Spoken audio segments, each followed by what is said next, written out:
Bienvenido al canal. Aquí encontrarás historias suaves y música tranquila, creadas especialmente para ayudarte a dormir. Cada sonido está pensado para acompañarte a un descanso profundo, donde el cuerpo se relaja y la mente se apaga. Respira hondo, deja atrás el día y deja que la calma te envuelva. Comenzamos.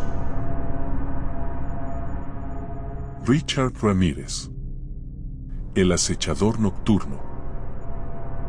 Capítulo 1. El hijo de la oscuridad. El aire caliente del desierto de Texas parecía flotar inmóvil sobre las casas de adobe, las calles polvorientas y los patios traseros oxidados de El Paso. Era febrero de 1960 cuando nació el menor de 5 hermanos en una familia que ya conocía el peso de la desesperanza. Richard Leiva Muñoz Ramírez llegó al mundo sin llanto ni alboroto. Solo un niño más en una casa sofocada por gritos que venían desde adentro. Su madre, Mercedes, era una mujer devota, de voz suave y mirada triste. Su padre, Julián, ex policía mexicano, arrastraba una rabia densa, muda, que a menudo estallaba sin aviso. Los golpes eran parte del silencio familiar. Nadie hablaba de ellos. Todos lo sobrevivían. Desde pequeño, Richard fue distinto. No distinto como un niño especial, sino como alguien apartado de los demás por un velo invisible. A los 2 años, una cómoda cayó sobre su cráneo. El golpe lo dejó inconsciente. A los 5, otro accidente, un columpio metálico lo golpeó en la sien con fuerza suficiente para arrancarle parte de la conciencia. Desde entonces, las noches ya no eran iguales. Dormía con los ojos entreabiertos, despertaba empapado de sudor, temblando, susurrando nombres que nadie más conocía. Algunos decían que tenía epilepsia. Otros, que era simplemente raro. Lo que nadie sabía, o se atrevía a decir, era que Richard comenzaba a escuchar voces. En los recreos del colegio se apartaba del resto. No hablaba mucho. A veces se quedaba mirando el cielo durante minutos enteros, como si esperara una señal. En otras ocasiones, se le encontraba caminando entre las lápidas del cementerio local. Prefería los muertos. Eran más predecibles. Más sinceros. Por las noches, cuando los gritos de su padre traspasaban las paredes, Richard a veces se escapaba y dormía junto a las tumbas. No tenía miedo. En realidad, se sentía más seguro entre los muertos que en su propia casa. Fue su primo Miguel quien terminaría de moldear la oscuridad que ya crecía dentro de él. Miguel Ramírez era un veterano de Vietnam, un hombre desfigurado por la guerra, tanto por dentro como por fuera. Tenía una mirada vacía y una risa que no pertenecía a este mundo.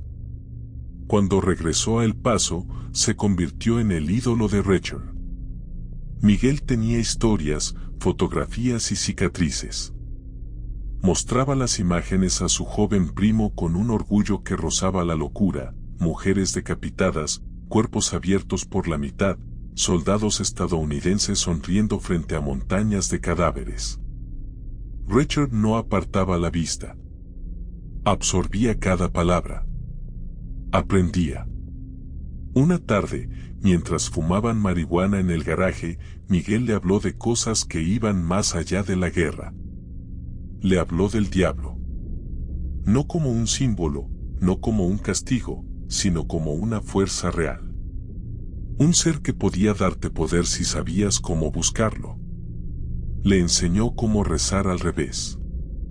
Cómo dibujar símbolos en el suelo. Le habló del miedo, del placer que daba provocar ese miedo en otros. Miguel no era simplemente un veterano traumado. Era un mentor. Un profeta de la oscuridad. El punto de quiebre llegó cuando Richard tenía 13 años. Miguel discutía con su esposa en la cocina. La discusión subió de tono, como tantas otras veces. Pero esta vez, Miguel tomó un revólver y le disparó en el rostro, frente a Richard.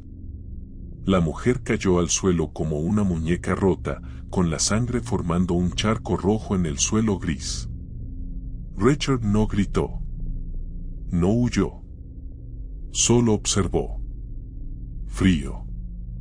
Silencioso. Fascinado. La policía llegó minutos después. Miguel fue arrestado e internado en un hospital psiquiátrico. Richard no volvió a ser el mismo. Comenzó a dormir de día y vagar de noche. Robaba tiendas, escapaba de casa, pasaba horas enteras mirando pornografía violenta y revistas de ocultismo. Leía a Anton LaVey, fundador de la Iglesia de Satán. Escuchaba a Heavy Metal, recitaba pasajes satánicos mientras caminaba solo por los túneles bajo la ciudad. Para él, el diablo no era una metáfora. Era compañía. Una presencia que se sentía cada vez más real. Empezó a decir que podía sentir los pensamientos de otros. Que podía saber si alguien merecía morir solo con mirarlo. A los 23 años, Richard se trasladó a California. Allí nadie lo conocía.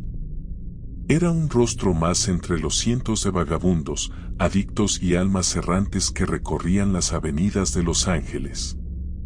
Vivía en autobuses, dormía en los callejones, robaba autos para cruzar la ciudad.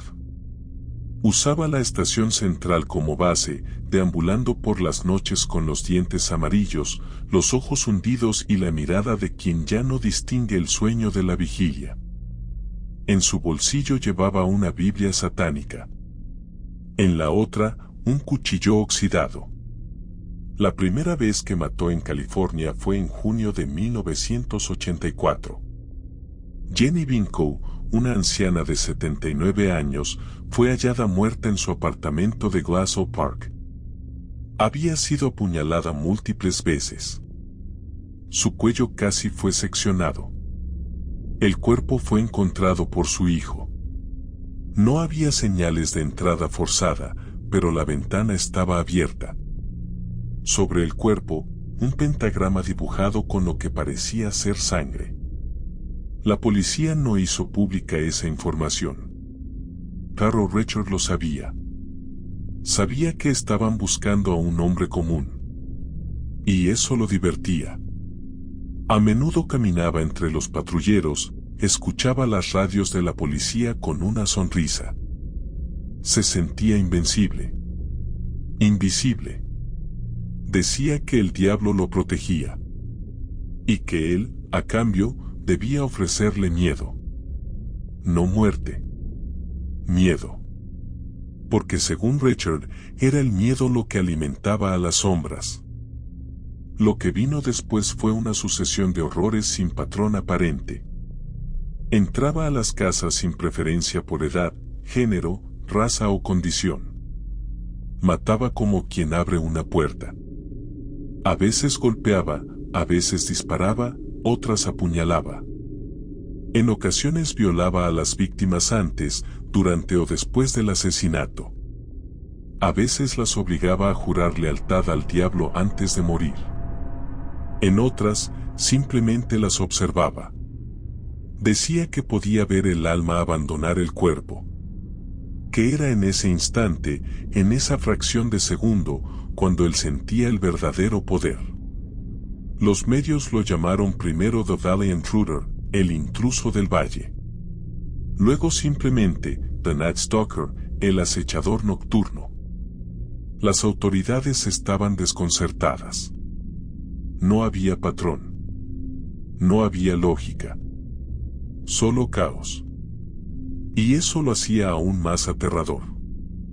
En cada escena dejaba algo, un pentagrama en una pared, un mensaje escrito con lápiz labial, una marca de zapato. A veces nada. Solo silencio.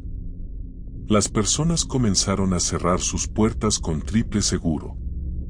a dormir con cuchillos bajo la almohada. Los barrios se organizaron en patrullas vecinales. La venta de armas aumentó. Las familias rezaban. Las iglesias se llenaron. Pero nada parecía detener al espectro que recorría la ciudad mientras dormía. Un testigo lo describió como un hombre alto, delgado, de dientes podridos y ojos oscuros. Otro dijo que olía a azufre, que su presencia era como una sombra caliente que entraba a la casa antes que él. Algunos sobrevivientes hablaron de risas. Risas que no venían de su boca, sino de algún lugar dentro de su cabeza. Una mujer dijo haberlo visto antes de que entrara, una figura parada en la esquina del cuarto, inmóvil, como una estatua negra. Las autoridades empezaban a considerarlo impensable, ¿y si no estaban ante un simple asesino? ¿Y si lo que enfrentaban era algo más antiguo, más oscuro, más real? Cada sonido detrás de una puerta, cada crujido del piso, cada golpe del viento en una persiana mal cerrada se transformaban en augurios de muerte. El miedo, ese ente invisible y sofocante, se había instalado en los dormitorios. Ya no se dormía con la misma calma. Ya no se respiraba sin sobresalto. Las madres abrazaban a sus hijos antes de acostarlos y los maridos se levantaban cada hora para verificar cerraduras, ventanas y garajes. Los noticieros abrían sus transmisiones con crímenes y cerraban con vigilias, con velas encendidas y rostros desencajados. La ciudad entera se sentía acechada. No por un hombre, sino por algo mucho más antiguo. Y mientras el terror escalaba, Richard sentía placer. Decía que podía oler el miedo a través de las paredes. Que su cuerpo temblaba cuando una casa dormía sin protección. Que sus dedos picaban cuando una puerta no estaba cerrada con llave. Para él, caminar entre las sombras era como flotar sobre el abismo. No buscaba el asesinato. Lo invocaba. Lo sentía en la piel como una fiebre sagrada. A veces decía que no recordaba lo que había hecho hasta que despertaba en una cama desconocida, con sangre bajo las uñas y fragmentos de memoria distorsionados. En su mente, las noches eran películas en blanco y negro que solo podía mirar desde una esquina. Pero otras veces, recordaba cada instante con una claridad dolorosa, como si el tiempo se detuviera durante los ataques y todo el mundo desapareciera salvo él y la víctima. Decía que en ese espacio, en ese paréntesis de la realidad, él era Dios. En marzo de 1985, el horror alcanzó un nuevo nivel. María Hernández fue atacada en el estacionamiento de su casa en Rosemead. Richard la sorprendió con un disparo a quemarropa, pero la bala rebotó en las llaves que llevaba en las manos. Ella fingió estar muerta y sobrevivió. Minutos después, Richard entró a la casa y asesinó a su compañera de cuarto, Dale Okazaki, con un tiro en la cabeza. La policía. Esa noche, mientras los oficiales recogían pruebas, Richard deambulaba por otra calle, respirando la noche como si fuera incienso. Miraba las ventanas iluminadas y decidía a quién tocarle el alma. No había culpa en su rostro, ni remordimiento. Solo hambre. Una hambre distinta. No de sangre. No de muerte. De algo más primitivo. Algo que aún no podía nombrar, pero que crecía dentro de él como un tumor espiritual. Vincent y Maxine Zazzara fueron sus siguientes víctimas. Él irrumpió en su casa en Whittier. Mató al esposo de inmediato. Luego violó y asesinó a Maxine, mutilando su cuerpo, arrancándole los ojos. Los dejó en una caja de joyas. Para él, era una ofrenda. Un trofeo. Un símbolo de poder. En la pared, escribió un mensaje con lápiz labial y dibujó un pentagrama. En los noticieros, los reporteros hablaban de un posible asesino ritualista. En las calles, ya no se usaban susurros. Se hablaba de él como si fuera un mito urbano, un espectro salido del mismo infierno. Para entonces, Richard ya era adicto a la cocaína. La usaba para mantenerse despierto, para intensificar las voces. Decía que le ayudaba a ver mejor en la oscuridad, que podía oír los latidos de las casas dormidas cuando tenía suficiente droga en el cuerpo. En su mente, la ciudad era una selva y él un cazador consagrado.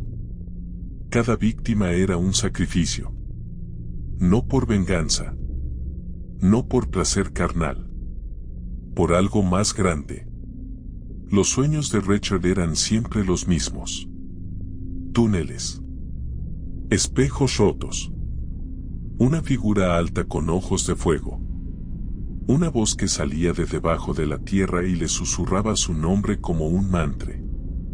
No eran sueños, eran instrucciones.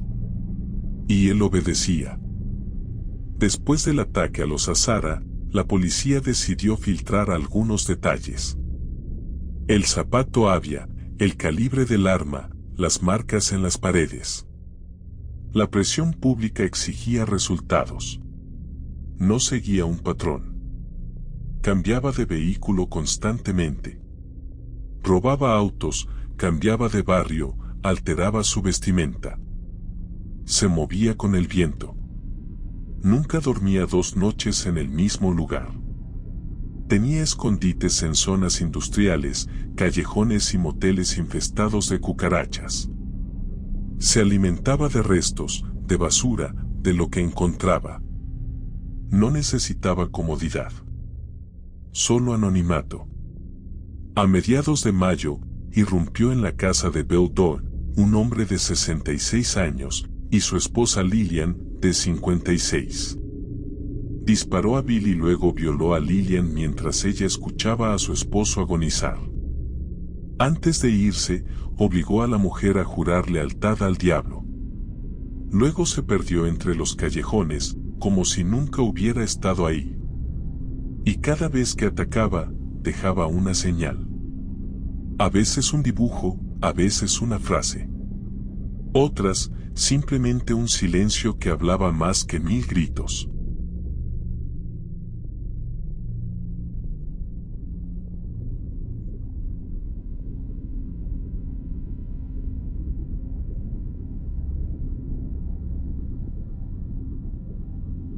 Decía que podía entrar en los sueños de sus víctimas antes de atacarlas.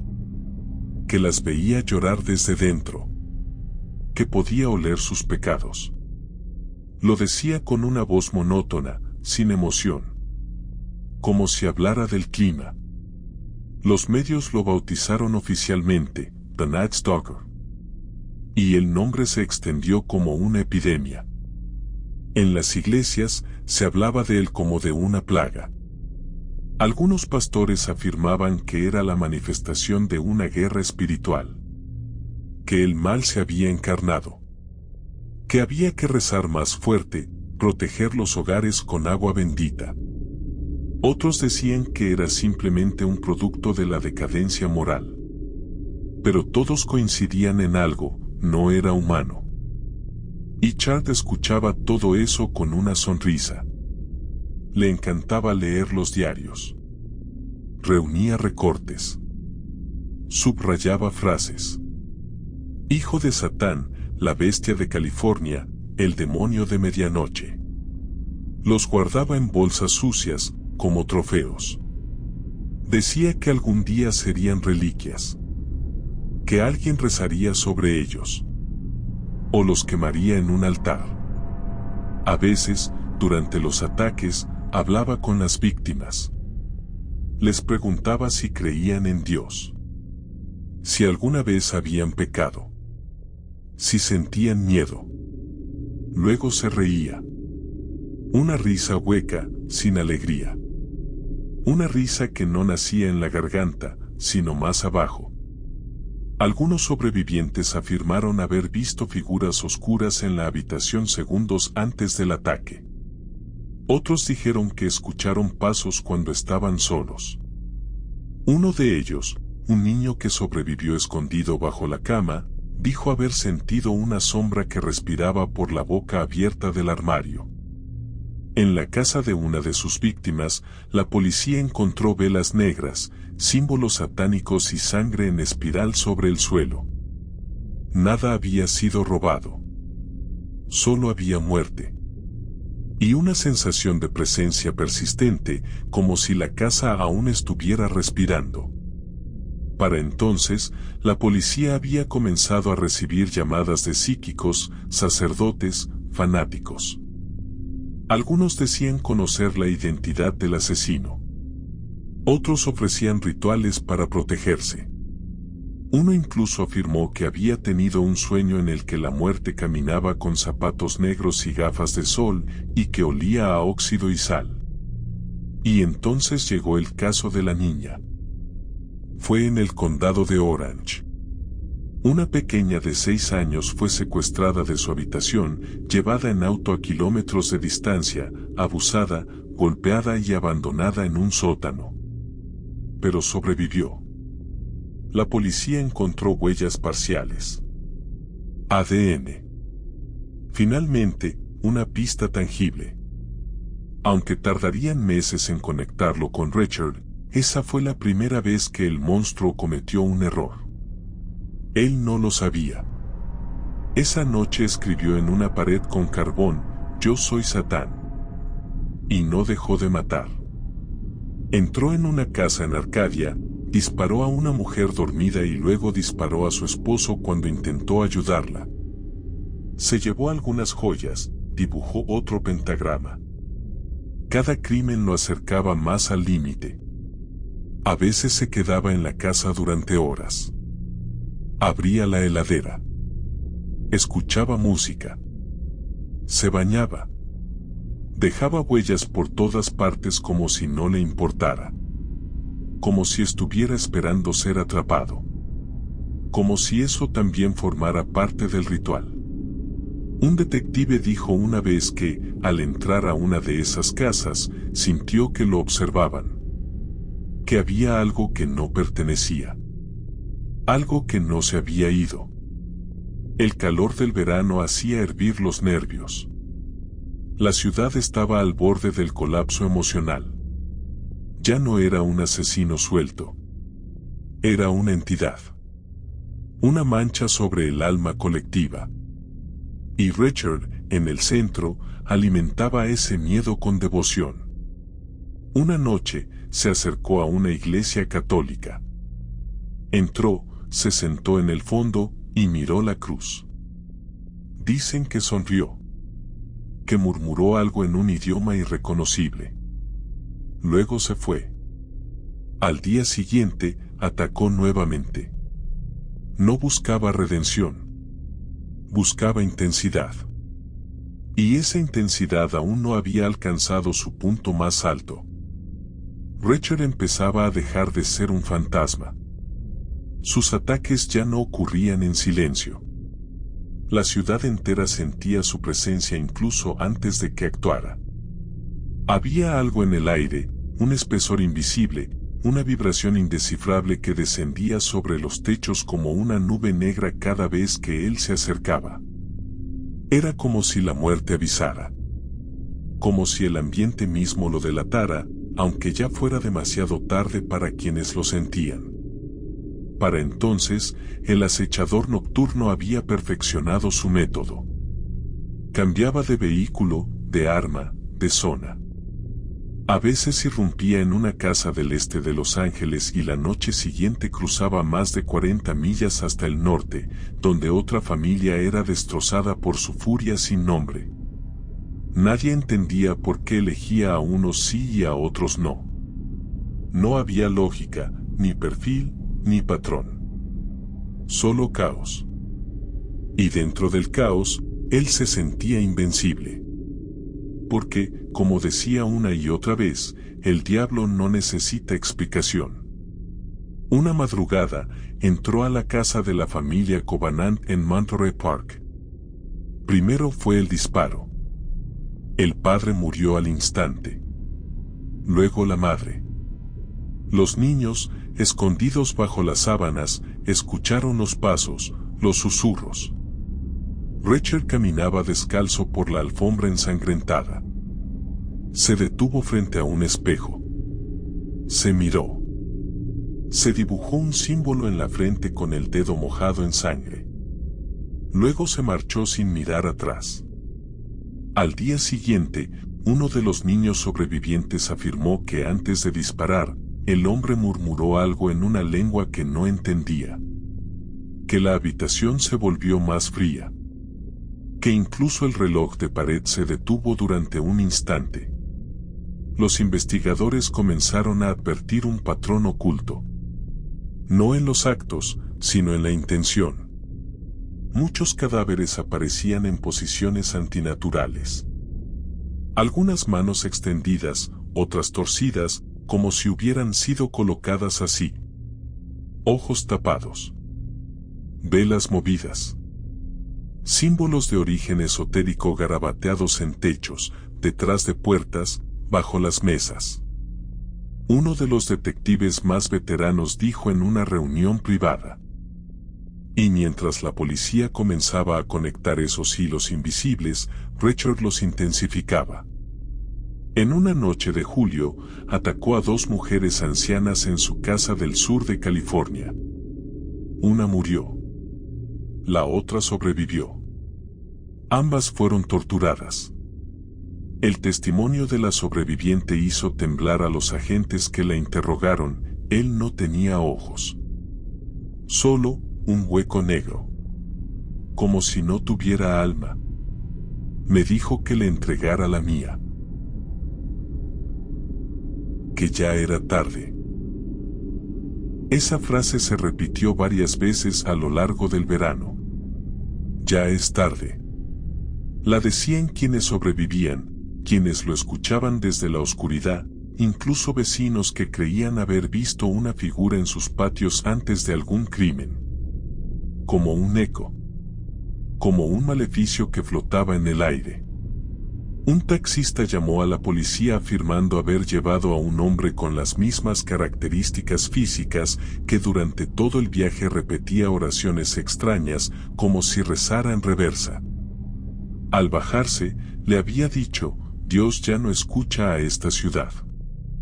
En paralelo, algunos grupos religiosos comenzaron a movilizarse. Iglesias evangélicas celebraban misas de medianoche. Circulaban volantes con salmos y amuletos protectores. En los barrios latinos se colgaban crucifijos en cada ventana. En las panaderías, carnicerías, almacenes, incluso en las estaciones de servicio. El miedo ya no era solo físico. Era espiritual. Había tomado forma. Y su nombre era Richard, aunque aún no lo sabían. Mientras tanto, él continuaba caminando entre ellos. Se colaba en los autobuses. Entraba en tiendas a comprar cigarrillos. Robaba comida. En ocasiones, se quedaba observando niños jugar en plazas antes de la puesta del sol. Nadie lo reconocía.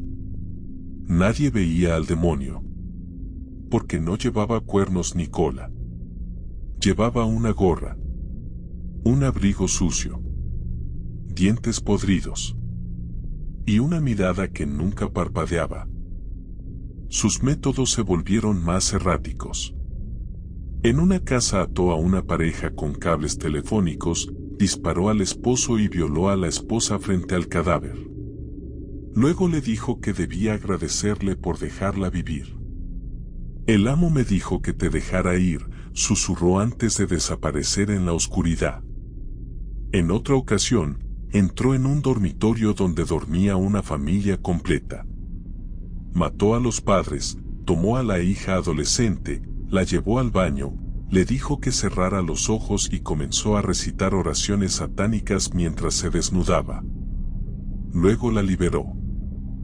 Dile al mundo quién soy, le dijo. Diles que el mal camina en la tierra. Esa declaración llegó a la prensa. Por primera vez, el asesino hablaba directamente al público. Y el terror se hizo absoluto. Fue entonces cuando una sobreviviente, usando una habilidad inesperada, ayudó a trazar el primer boceto real. Tenía memoria fotográfica. Recordó sus facciones, sus dientes, su nariz afilada. El dibujo comenzó a circular. Pero aún no había un nombre. Solo una cara. Mientras tanto, Richard sabía que lo buscaban. Pero no se detuvo.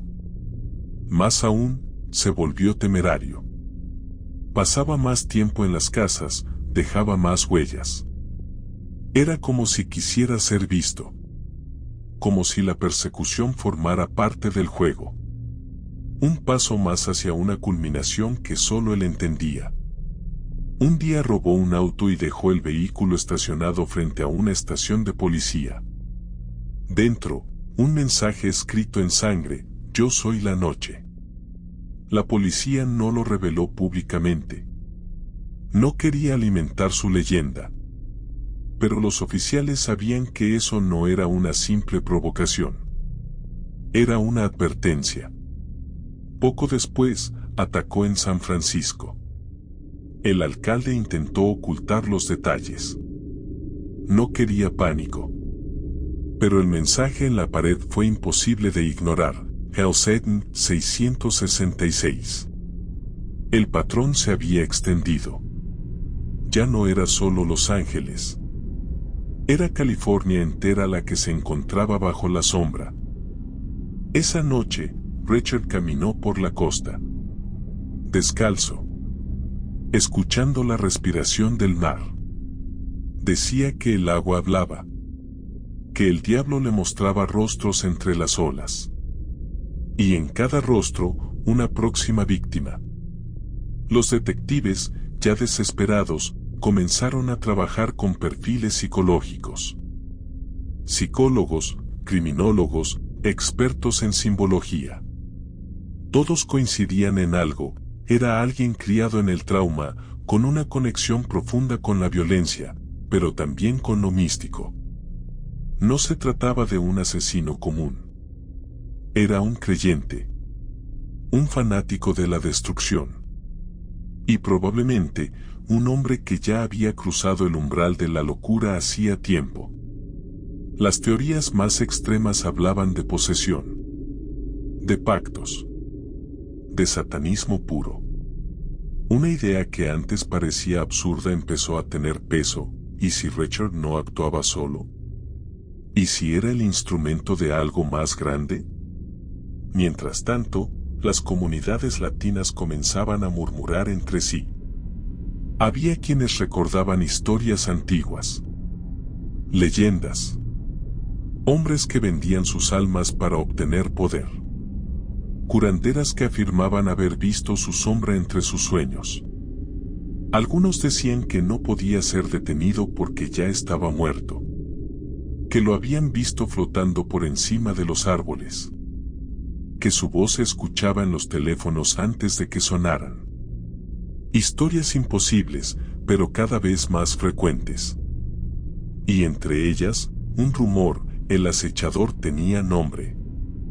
Los primeros rastros del final comenzaron con una huella. No fue un arma, ni un cadáver, ni siquiera un testimonio. Fue una simple pisada dejada en la alfombra ensangrentada de una de las escenas.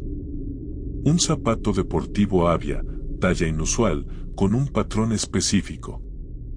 En todo el estado de California, solo una docena de pares habían sido vendidos.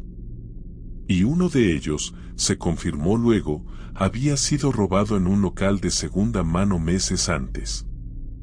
Era una pieza minúscula. Pero era algo.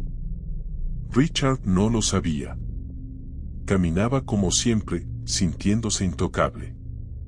El acechador nocturno ya no actuaba solo de noche. Se atrevía a salir a plena luz del día. Robaba autos, entraba a tiendas. Incluso comenzó a pasear por barrios con presencia policial. Lo observaban, lo comentaban, pero nadie sabía aún quién era.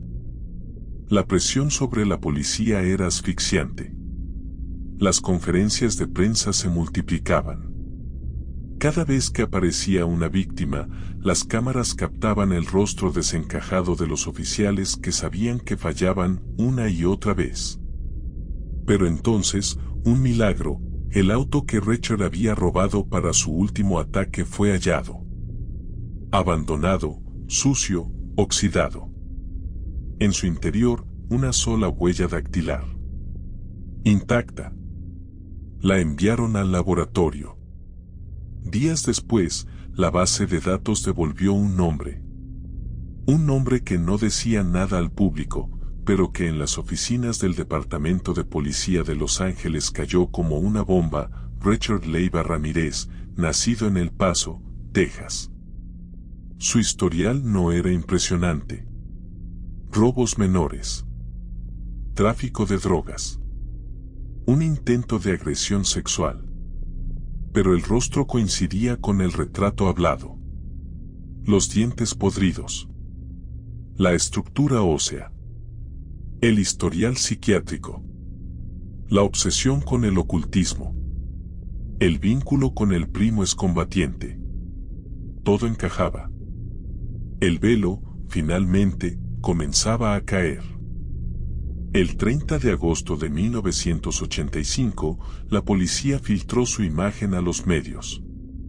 La fotografía del joven de cabello negro, mandíbula tensa, mirada vacía y orejas prominentes apareció en todos los noticieros. Al día siguiente, su cara estaba en cada periódico, cada escaparate, cada poste de luz. La caza había comenzado. Pero Richard no lo supo al instante. La mañana siguiente, se subió a un autobús desde Tucson, Arizona, rumbo a Los Ángeles. Iba desalineado, flaco, sudoroso. Como siempre.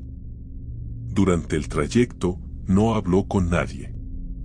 Solo miró por la ventana.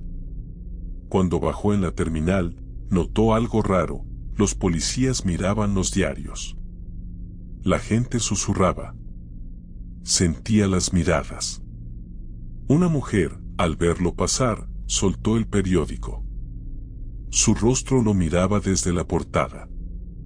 Él se detuvo. Lo levantó. Lo miró. Se miró. Entendió. Y entonces corrió. Así, con esa simple reacción animal, comenzó la última cacería. No fue la policía. No fue el FBI. Fue la gente. El pueblo. Los que dormían con miedo desde hacía meses. Los que habían cerrado sus puertas con clavos, los que se habían acostado cada noche esperando no ser los próximos. Ahora sabían quién era. Y ya no temblaban. Ahora, era él quien huía. Corrió por cuadras enteras. Entró a una licorería. La dueña lo reconoció al instante. Gritó. Él escapó. Un grupo de vecinos comenzó a seguirlo. Alguien lo reconoció. Otro gritó: el asesino. Y la multitud se encendió. En minutos, eran decenas. Intentó robar un auto. El conductor lo golpeó con una barra de hierro. Richard cayó. Se levantó.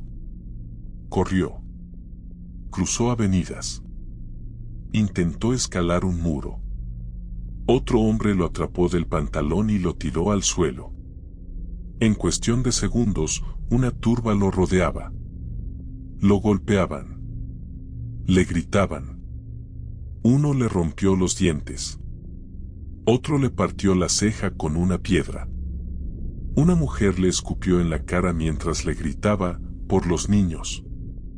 Cuando la policía llegó, Richard estaba hecho un ovillo en el suelo. Sangraba por la nariz, por la boca, por la frente.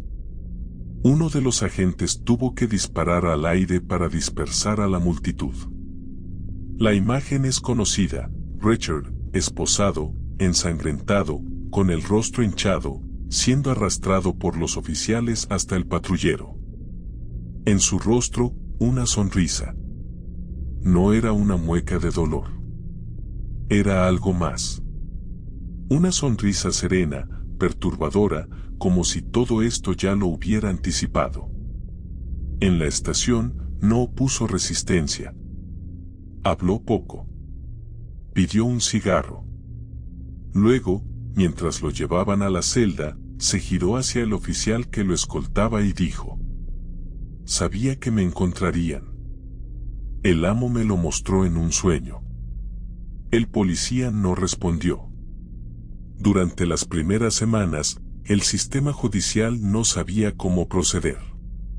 Los cargos eran tantos que no cabían en un solo expediente. Más de 40 delitos. 13 asesinatos confirmados. 11 violaciones. Robos, torturas, intento de secuestro. Y lo más inquietante, muchos casos aún sin resolver comenzaban a conectarse. Algunos, incluso fuera de California. El juicio tardó años en comenzar. Pero el circo mediático arrancó de inmediato. Durante las audiencias preliminares, Richard se mostraba desinteresado. Jugaba con su cabello, hacía garabatos con lápiz, dibujaba símbolos extraños. En una ocasión, al entrar a la sala, levantó la mano izquierda y mostró un pentagrama dibujado en la palma. Gritó: «Hal Satán». La sala quedó en silencio. En otra sesión, se giró hacia las familias de las víctimas y dijo en voz baja: «Nos veremos en el infierno». El juicio comenzó oficialmente en 1989. Tardó más de 4 años desde su arresto. Fue uno de los procesos más largos y costosos en la historia del Estado. Los medios cubrían cada movimiento. Las galerías se llenaban de espectadores. Y, extrañamente, de admiradoras. Mujeres jóvenes que le enviaban cartas, regalos, incluso proposiciones de matrimonio. Algunas asistían con camisetas que llevaban su rostro impreso. Richard se alimentaba de eso. Durante el juicio, se declaró inocente. Sonreía cuando se leían los detalles de los crímenes. No mostraba remordimiento. No pedía perdón. Solo miraba fijamente, como si cada palabra lo elevara espiritualmente. Uno de los psiquiatras convocados por la defensa declaró que Richard mostraba signos claros de esquizofrenia paranoide. Otro lo describió como un narcisista antisocial con tendencias psicóticas. Pero ninguno logró explicar del todo la magnitud del mal que emanaba de él. Algunos jurados confesaron, tras el juicio, que en ciertos momentos sintieron que la sala se enfriaba cuando Richard hablaba. Que su voz tenía algo que no era humano. El testimonio de los sobrevivientes fue brutal. Muchos lloraron. Otros no pudieron hablar. Uno de ellos, con la voz rota, dijo: «No era solo él. Había algo más en la habitación. Algo que me miraba desde atrás de sus ojos». Finalmente, el veredicto: culpable. 13 condenas por asesinato en primer grado. 5 por intento de asesinato. 11 por agresión sexual. La sentencia fue clara: pena de muerte. Cuando el juez leyó el fallo, Richard sonrió. Giró la cabeza, miró al jurado y dijo: «Big deal. La muerte siempre estuvo conmigo. Nos vemos en Disneylandia». Así fue como terminó su vida libre. Pero no su historia. El encierro no cambió a Richard Ramirez. Cuando atravesó por primera vez los pasillos del corredor de la muerte en San Quentin, Lo hizo con la misma actitud que había sostenido desde el primer día, despreocupación. Como si la reclusión no fuera una condena, sino una transición natural. En su mirada no había rabia ni tristeza. Solo una extraña calma. Como quien ha cumplido su misión y ahora puede esperar en paz lo que venga después. Los demás presos lo observaron con cautela. Algunos lo temían. Otros lo veneraban. Era famoso. Era temido. Pero también era distinto. Había algo en el que incomodaba incluso a los peores asesinos. Como si llevara consigo un huésped invisible, una presencia que flotaba a su alrededor. Los guardias de la prisión lo apodaron el predicador envenenado. Decían que hablaba solo, que escribía páginas enteras de oraciones al revés, que a veces se quedaba inmóvil durante horas, mirando al vacío. Que recitaba frases en lenguas muertas. Uno de ellos aseguró haberlo escuchado murmurar en latín mientras hacía dibujos en el polvo con el dedo. No eran garabatos. Eran símbolos complejos. Repetidos. Rituales.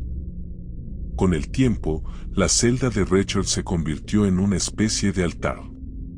Recibía cartas de mujeres obsesionadas. Fotos. Perfumes. Velas negras. Postales con frases como mi ángel oscuro o mi guía entre las sombras. Algunas de ellas llegaban a visitarlo. Se sentaban frente al vidrio. Le hablaban como si él fuera un líder espiritual. Una, Doreen, terminó casándose con él en 1996. El enlace fue oficial. Legal. Ella se convirtió en su esposa, defendió su inocencia públicamente y aseguró que Richard era un incomprendido. Una víctima de la sociedad. Un hombre con un alma vieja. Nadie podía explicarlo. Pero sucedía. Y mientras tanto, él sonreía, fumaba y escribía cartas con símbolos extraños al dorso. Afuera, su figura continuaba generando controversia. Películas. Documentales. Libros. Teorías. Algunos creían que Richard había sido producto de la violencia, las drogas, el abandono. Otros decían que era un psicópata clásico. Pero había quienes iban más allá. Quienes afirmaban que él era, efectivamente, una encarnación del mal. Una manifestación del caos. Un portal abierto que nunca se cerró. Un periodista que lo entrevistó a mediados de los años 90 dijo que estar frente a él era como estar ante un pozo sin fondo. Que su mirada no devolvía nada.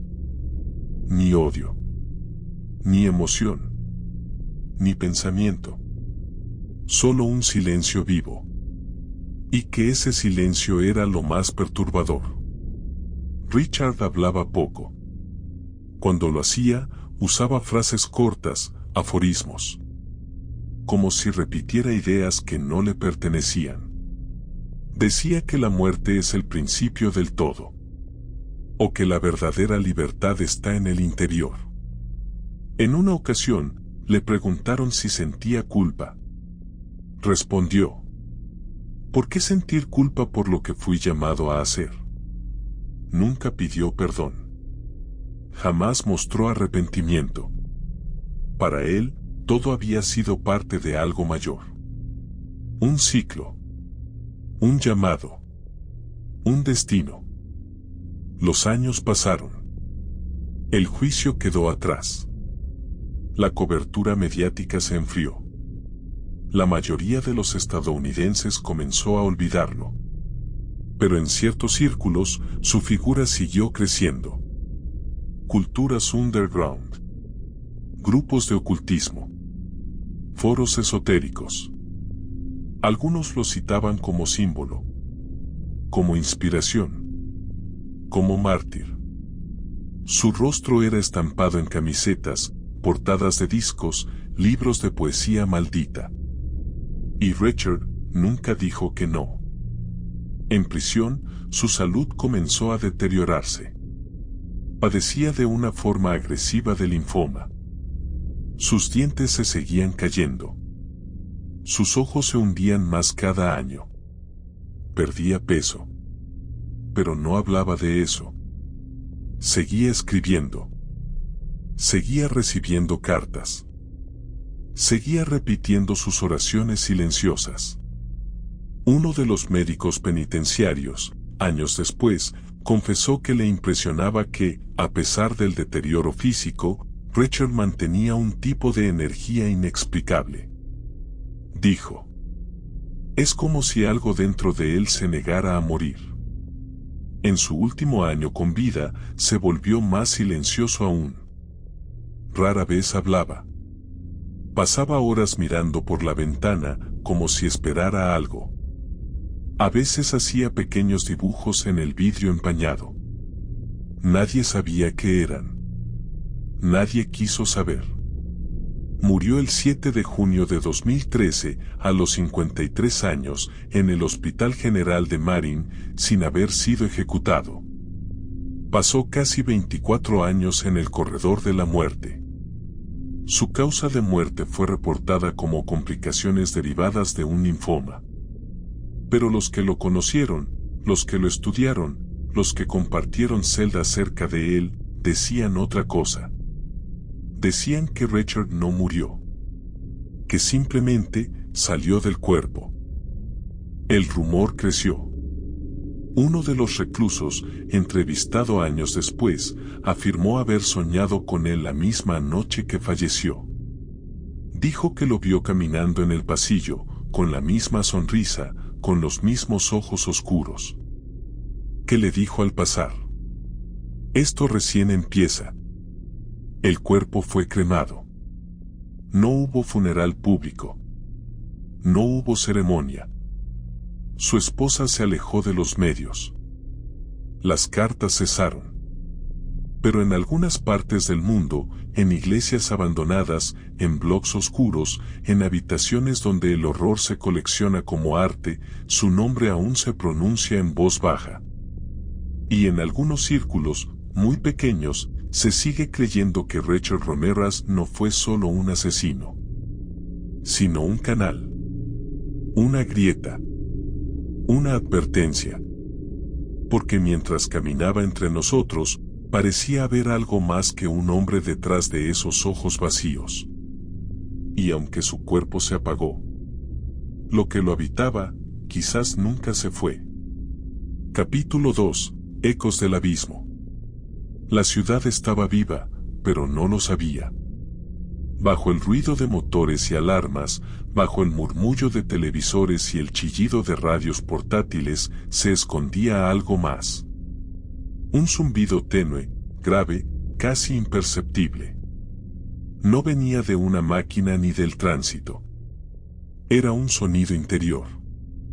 Un eco que flotaba entre los dormitorios. Era el murmullo del miedo. Los Ángeles, verano de 1985. La ciudad más vigilada del país. Patrullas en las esquinas, helicópteros en el cielo, luces rojas parpadeando sobre techos bajos. Y sin embargo, nadie podía detenerlo.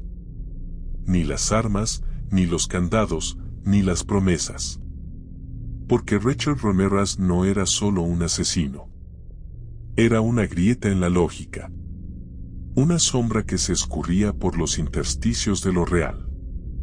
La policía intentaba desesperadamente trazar un patrón. Estudiaban mapas, alineaban fechas, buscaban nexos. Pero no lo sabía. Richard no respondía a un plan. No elegía sus víctimas por proximidad, ni por debilidad.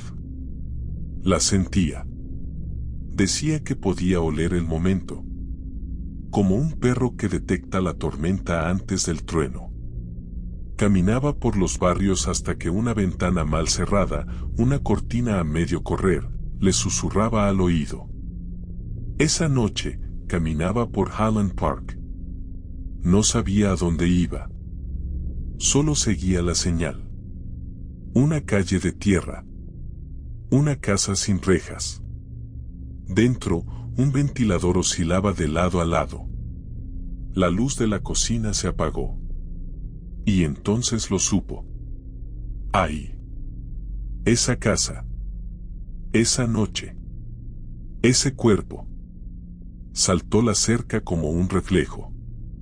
La ventana del baño estaba entreabierta. No hizo ruido. Su cuerpo, delgado como un poste de luz, se deslizaba con la precisión de quien no necesitaba mirar para avanzar. Estaba descalzo. Llevaba un revólver en la cintura. Un cuchillo en la pantorrilla. En el bolsillo del pantalón, una estampita quemada por la mitad. Dentro, la oscuridad era espesa. Caminó por el pasillo tocando las paredes. Sentía el calor. Las respiraciones. La vibración de la vida antes de ser apagada. Se detuvo frente a una puerta. Puso la oreja. Un suspiro. Un giro en la cama. Era suficiente. Pero no abrió la puerta de inmediato. Primero sacó el cuchillo y se hizo un corte superficial en el antebrazo. Pequeño. Controlado. La sangre brotó. La lamió. Y murmuró algo. No en inglés. No en español. Algo aprendido de los libros que Miguel le había dejado. Luego entró. El crimen fue brutal. Pero lo que perturbó a los investigadores no fue la sangre. Fue lo que encontraron después. Sobre el cuerpo, Richard había colocado una pequeña vela negra. Encendida. Junto a ella, un dibujo, una figura humana sin rostro, con brazos extendidos, rodeada de símbolos. Debajo, escrito con lo que parecía ser lápiz labial mezclado con sangre, una frase. Él ya camina en mí. Ese detalle nunca se reveló a la prensa. El detective encargado de la escena, un hombre con 30 años de experiencia y rostro endurecido, pidió una pausa al salir del cuarto. Se apoyó contra el muro exterior, encendió un cigarro con manos temblorosas y dijo: «Esto no es un crimen. Es otra cosa». En las semanas siguientes, detalles como ese comenzaron a repetirse. Símbolos. Círculos con signos cabalísticos. Frases en idiomas antiguos. Cruces invertidas dibujadas en puertas. En una casa, encontraron a un perro muerto, con una vela en la boca. En otra, una Biblia abierta en el Salmo 91, con todas las palabras Dios tachadas. Y siempre, siempre, el mismo mensaje en esencia: él no actuaba solo. En su mente, Richard ya no era un hombre. Era un recipiente. Un canal. Cada vez que entraba a una casa, no era solo él quien lo hacía. Lo acompañaban sombras. Voces. Presencias. Decía que podía sentirlas detrás suyo, respirándole en la nuca, guiando su mano, empujando la hoja del cuchillo. Y cuando salía, las voces callaban. El silencio era total. Profundo. Como si todo se hubiera suspendido. Esa era su recompensa. Una noche, tras un ataque particularmente violento en Burbank, Richard se quedó dentro de la casa durante casi una hora. No tocó nada. No robó nada. Solo caminó por el pasillo. Entró a la habitación del niño, lo observó dormir, se arrodilló frente a su cama y comenzó a murmurar una oración. Una mezcla entre Padre Nuestro y pasaje satánico. Luego se levantó, escribió un símbolo en la pared con un lápiz delineador y se marchó sin hacer ruido. Cuando la familia descubrió la escena a la mañana siguiente, El niño dijo que había soñado con un ángel negro que le tocaba el rostro con una mano fría y le decía que todo era mentira, incluso la muerte. Los detectives no supieron qué hacer con eso. No sabían si creerlo. No sabían si era imaginación. Pero comenzaron a guardar las notas. Una caja entera, sin clasificar. Llamada internamente, síntomas. En esa caja había transcripciones de sueños, frases grabadas en contestadores, dibujos de niños, oraciones inconexas. Incluso fotografías alteradas, donde aparecían sombras inexplicables en las paredes de los dormitorios. Una oficial de evidencias afirmó haber sentido náuseas al manipular uno de los objetos recolectados, una pulsera con cabellos humanos y un diente de animal. Nadie supo de qué especie era. Y mientras tanto, Richard seguía atacando. Pero algo estaba cambiando. La euforia empezaba a desaparecer. Ya no sonreía tanto. Ya no caminaba con la misma liviandad. Comenzaba a mirar por encima del hombro. A sentirse observado. Decía que lo seguían. Que otros, como él, lo estaban vigilando. Que algo mayor se acercaba. Empezaba a dejar errores. A quedarse dormido en autos robados. A olvidar objetos en las casas. A dejar más huellas. Y, sobre todo, a dudar. Una noche, mientras escapaba de una escena, se escondió en un terreno baldío. Cayó de rodillas. Se arrancó la camisa. Gritó al cielo. ¿Ya no me escuchas? Nadie lo vio. Pero él creyó que sí. Al día siguiente, regresó a una escena anterior. La casa de una pareja anciana que había asesinado semanas atrás. No entró. Solo se quedó afuera. De pie. Mirando la puerta. Como si esperara que algo se abriera. Estuvo así 20 minutos. Luego desapareció. Las cámaras de vigilancia de una tienda cercana lo captaron. Fue la primera imagen real de Richard captada por tecnología. En la grabación, su figura parece más delgada. Su andar más errático. Sus ojos, vacíos. Esa cinta sería una de las claves para reconstruir sus movimientos en las semanas siguientes. Algunos analistas, con el tiempo, afirmaron que en ese periodo Richard comenzó a perder el control. Que los rituales ya no lo calmaban. Que la cocaína ya no lo enfocaba. Que las voces se mezclaban. Que las presencias lo acosaban incluso de día. Que ya no podía distinguir entre la realidad y sus visiones. Y eso lo volvió más peligroso. Porque ya no mataba para cumplir un propósito. Mataba para silenciar el ruido. El miedo había mutado. Ya no era una emoción. Era un estado. Una condición permanente de existencia. Como el clima, como el polvo en las esquinas de los pasillos, como la electricidad que parpadea al borde de un apagón. Los habitantes de Los Ángeles habían dejado de preguntarse si el acechador nocturno atacaría de nuevo. Ahora solo se preguntaban cuándo y dónde. Porque sabían que volvería. Siempre volvía. Los psicólogos hablaban de trauma comunitario. Los sacerdotes hablaban de juicio divino. Pero nadie podía explicar por qué una ciudad entera sentía que sus techos no eran lo suficientemente altos. Que sus candados eran decorativos. Que sus muros eran de papel. En ese contexto, los medios comenzaron a cambiar su tono. Lo que al principio era un asesino serial, luego se convirtió en un enigma. Y finalmente, en una amenaza metafísica. Algunos diarios locales usaban palabras como mal absoluto, posesión, entidad.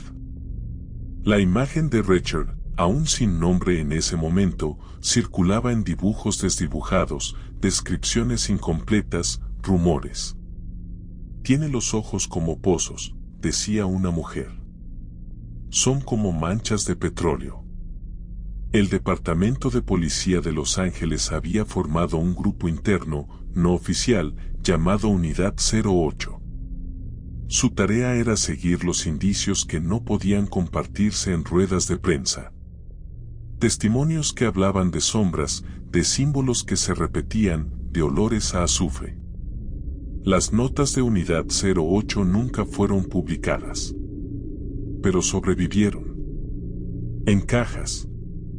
En informes extraviados. En grabaciones filtradas. Una de esas grabaciones recogía la voz de un oficial en la escena del crimen de una pareja de ancianos en Glendale. El hombre había entrado primero, antes que el resto del equipo. Encendió la luz. Y antes de ver los cuerpos, dijo en el transmisor: siento que alguien me está mirando. Pero no hay nadie.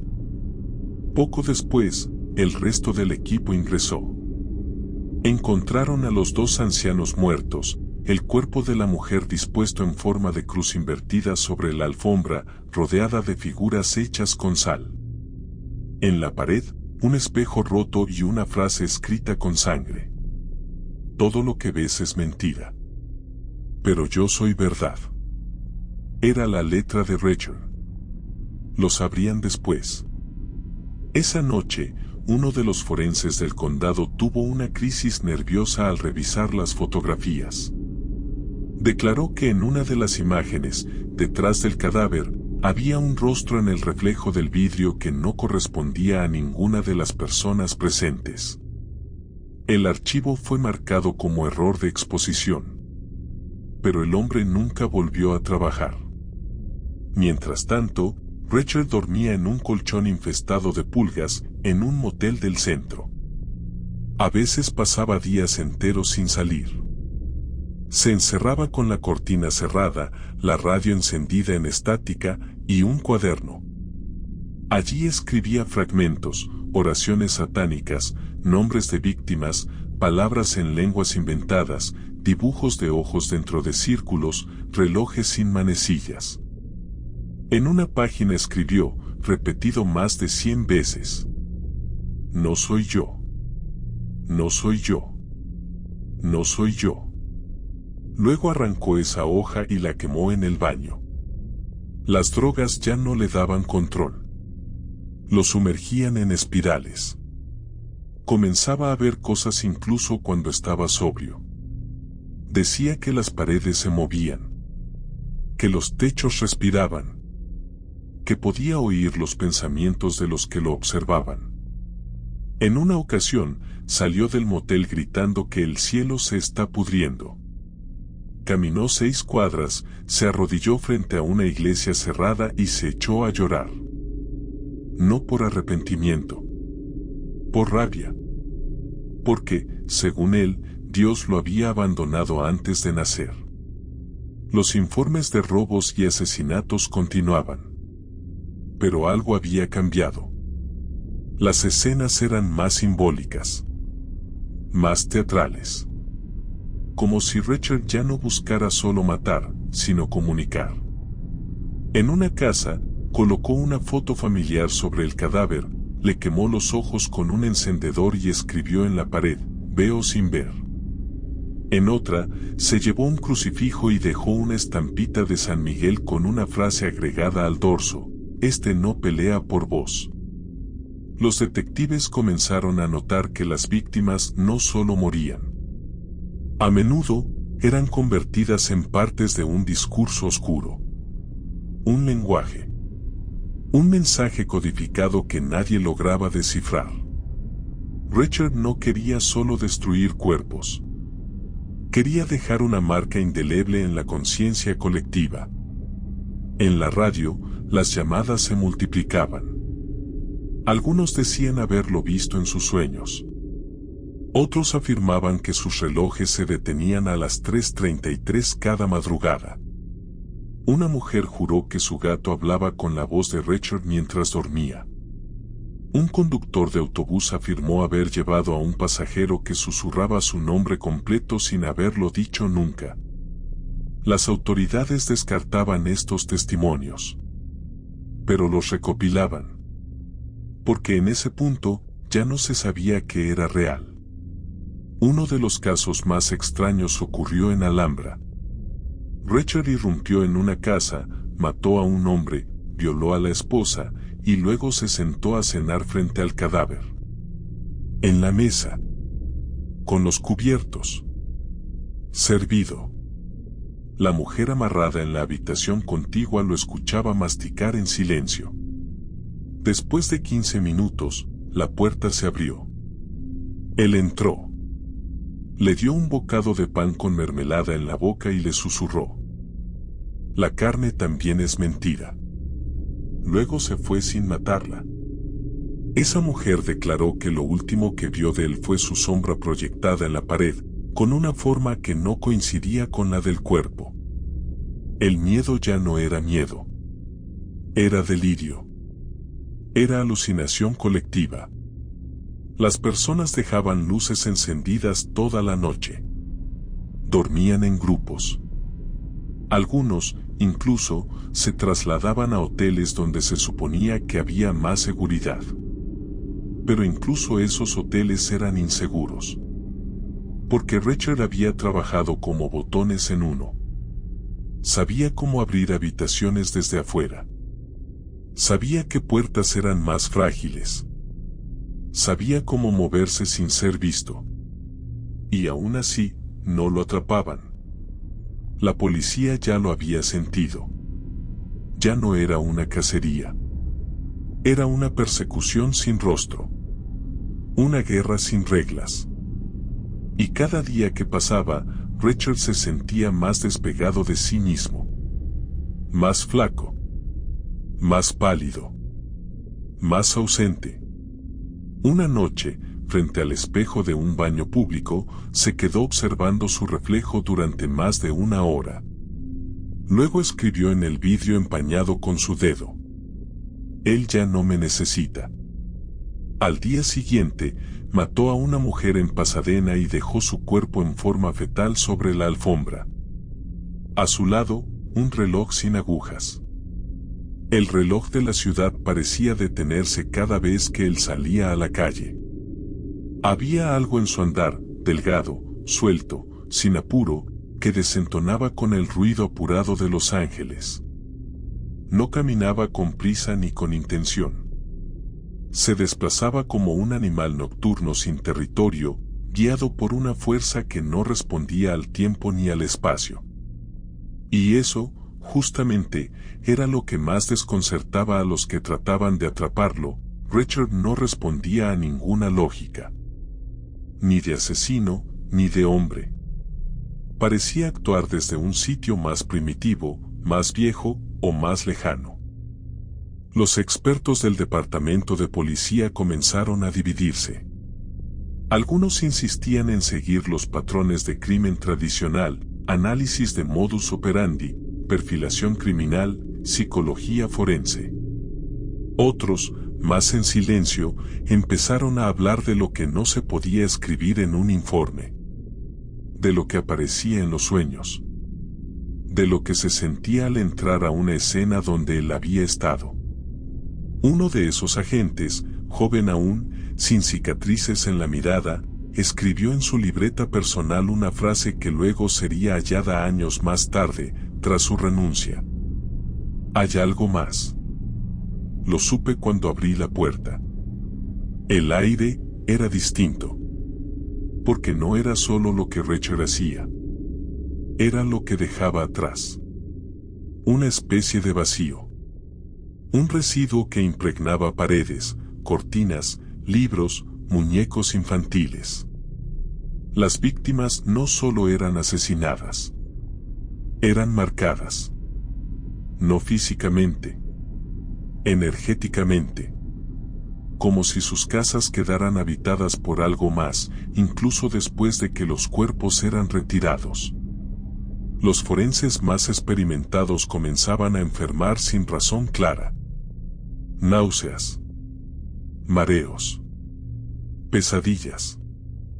Algunos pidieron ser reasignados. Otros, simplemente, dejaron de hablar del caso. La prensa los empezó a llamar el Escuadrón de los Mudos. Policías que habían estado frente a las escenas y que luego no podían articular lo que vieron. Mientras tanto, Richard seguía moviéndose. Dormía en autos robados, en casas abandonadas, en sótanos de edificios que ni la municipalidad registraba. Su cuerpo comenzaba a mostrar signos de deterioro, heridas que no cicatrizaban, uñas rotas, cabello quebradizo. Pero él no se detenía. Su mente parecía ya no estar en sincronía con su cuerpo. Hablaba en voz alta mientras caminaba. Repetía frases como ya viene, no está en la sangre, yo soy el puente. A veces, se paraba frente a una iglesia y solo observaba. Otras, dejaba objetos pequeños en las puertas, una flor muerta, un diente humano, un papel doblado con una sola palabra, él. Los sacerdotes ya no lo nombraban directamente. Algunos lo llamaban la presencia. Otros simplemente decían el visitante. En ciertas misas nocturnas se comenzaban a leer salmos de protección, aun cuando el tema de la homilía no lo justificaba. El miedo había tomado forma.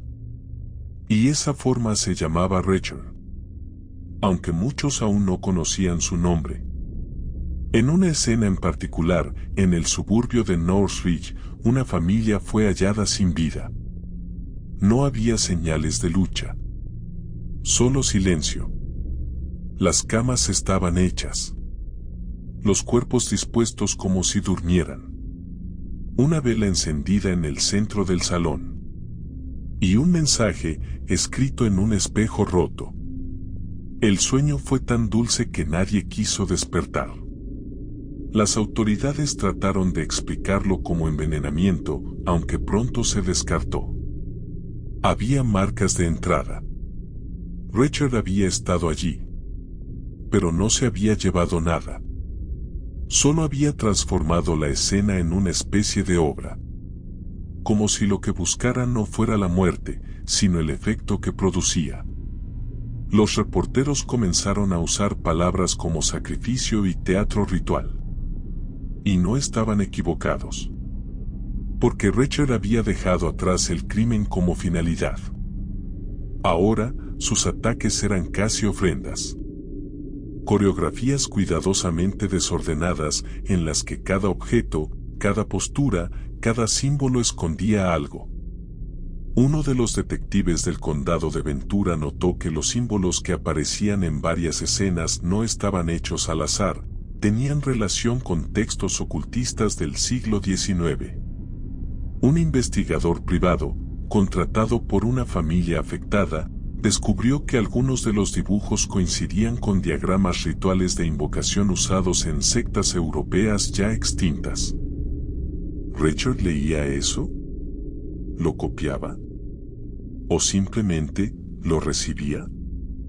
Una de sus cartas, enviada desde un hotel en Dallas a una mujer que lo había conocido fugazmente en una estación de autobuses, decía: no elijo lo que hago. Es como si el lenguaje ya estuviera escrito antes que mi cuerpo lo diga. Yo solo repito. La carta fue interceptada por la policía, pero nunca se usó como evidencia. Nadie quería sugerir que el principal sospechoso del mayor brote de terror en la historia reciente no actuaba por sí mismo. El 15 de julio, Richard ingresó a la casa de una pareja anciana. Fue uno de sus crímenes más silenciosos. Solo se descubrió al mediodía del día siguiente, cuando un repartidor notó que el diario seguía en el umbral. Dentro, no había caos. Solo quietud. Los cuerpos estaban fríos. Sobre la mesa, una Biblia abierta. Alrededor, 7 velas negras apagadas. En el centro del pasaje, un cuchillo de cocina. La hoja escrita con palabras en tinta, lo que entra, ya no puede salir.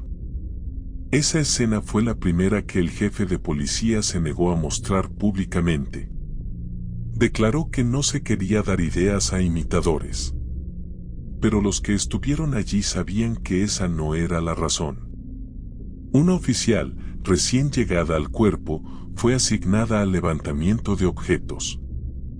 Al tocar la Biblia, se desmayó. Dijo que escuchó una voz masculina que no provenía de la habitación, que le susurró algo al oído, que no entendió las palabras, pero que aún podía sentir el aliento en la nuca. La retiraron del caso. Nunca volvió a hablar con la prensa. Y entonces, de forma repentina, Richard desapareció. Durante casi 2 semanas, no hubo ataques, ni muertes, ni mensajes. Las patrullas no sabían dónde buscar. Los medios empezaron a preguntarse si se había suicidado, si había huido, si lo habían atrapado y ocultado. Incluso algunos teóricos afirmaban que Richard nunca existió, que había sido una manifestación colectiva, un arquetipo. Pero entonces, el silencio se rompió. Fue en San Francisco. El 18 de agosto, una pareja fue asesinada. El cuerpo del hombre en el garaje. El de la mujer, dispuesto en una posición fetal bajo la cama. Un espejo roto junto a su rostro. Y un mensaje en el suelo, escrito en su sangre. Volví. Pero nunca me fui. Richard estaba de nuevo en movimiento. Pero algo era distinto. Su violencia había cambiado. Ya no era aleatoria. Era más precisa. Más simbólica. En cada casa que dejaba, ahora había un patrón claro. Una progresión. Como si estuviera escribiendo algo. Como si cada crimen fuera una palabra más en una oración que nadie sabía leer, excepto él. Una noche, en un barrio del sur, irrumpió en una casa donde vivía una mujer sola. No la mató. No la violó. Solo se sentó frente a ella, la obligó a mirarlo a los ojos, y le dijo: «Te perdono. Sos la última». Y luego, se fue. La mujer nunca pudo explicar qué significaba eso. Pero sabía, con certeza, que había visto algo detrás de los ojos de Richard. Y que eso la había observado con indiferencia, no con odio, ni con deseo. Solo con hambre.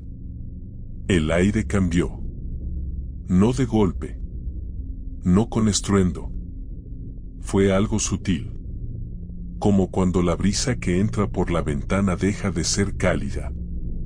Como cuando una casa recién habitada comienza a tener olor a abandono. Así empezó a percibirse el final. No como justicia, ni como redención. Solo como un silencio espeso, como si el abismo que lo había sostenido todo este tiempo se hubiera cansado de sostenerlo. Richard había comenzado a agotarse. No físicamente. Su cuerpo seguía delgado, ágil, resistente al insomnio y a la cocaína. Pero su mente comenzaba a fragmentarse. Ya no podía distinguir entre las voces de adentro y las que oía realmente en la calle. Ya no sabía si los susurros que lo guiaban venían del diablo, de sus propias memorias o de la ciudad misma, que empezaba a responderle como un organismo vivo. Dormía menos. Comía menos. Escribía más. Dibujaba compulsivamente. Símbolos, ojos, dientes, relojes, animales muertos. Dejaba esos dibujos en las casas que visitaba, bajo los almohadones, dentro de Biblias, pegados en los refrigeradores. Como un último intento de ser entendido. Como si su lenguaje, finalmente, no fuera el de la sangre, sino el de los signos. Los ataques se espaciaban.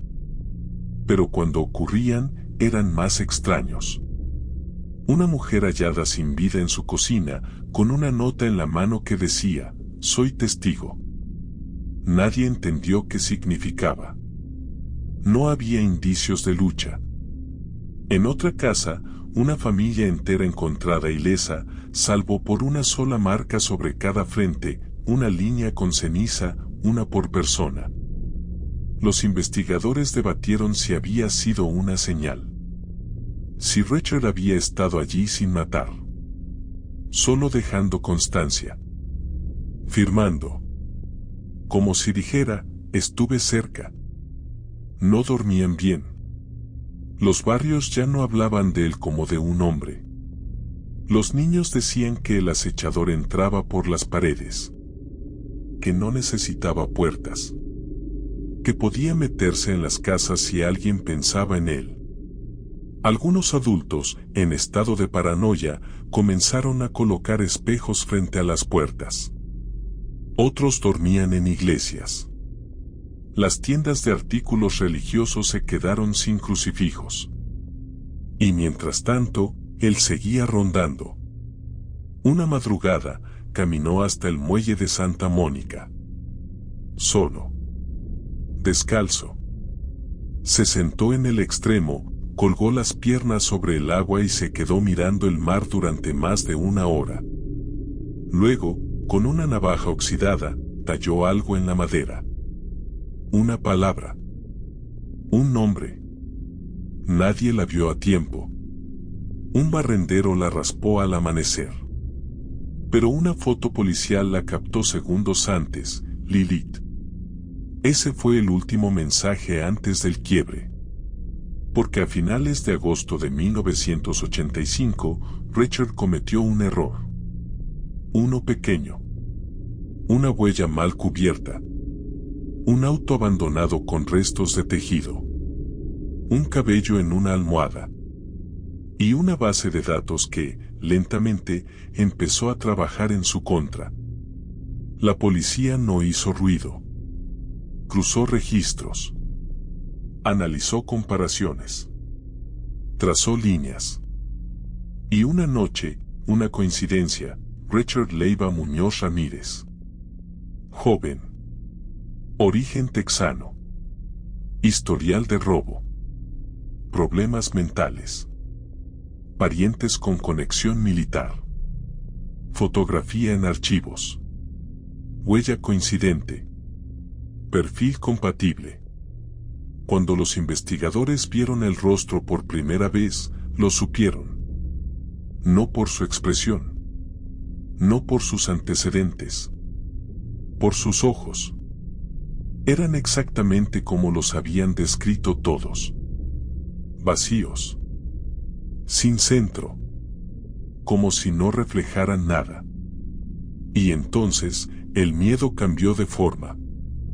Porque dejó de ser invisible. Porque por primera vez en casi un año, tenía un rostro. El 30 de agosto de 1985, la imagen de Richard fue entregada a los medios. En blanco y negro.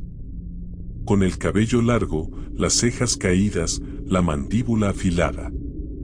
La palabra buscado en mayúsculas. Era el retrato del mal. Y ya no era un mito. Esa noche, hubo menos gritos en la ciudad. Menos ventanas cerradas de golpe. Porque el terror, ahora, podía tener nombre. Porque ya no era una presencia que se deslizaba por las grietas de la realidad. Era un hombre. De carne. De hueso. De errores. Pero Richard no lo sabía aún. Viajaba de regreso en autobús. Había salido del condado. Había caminado bajo el sol.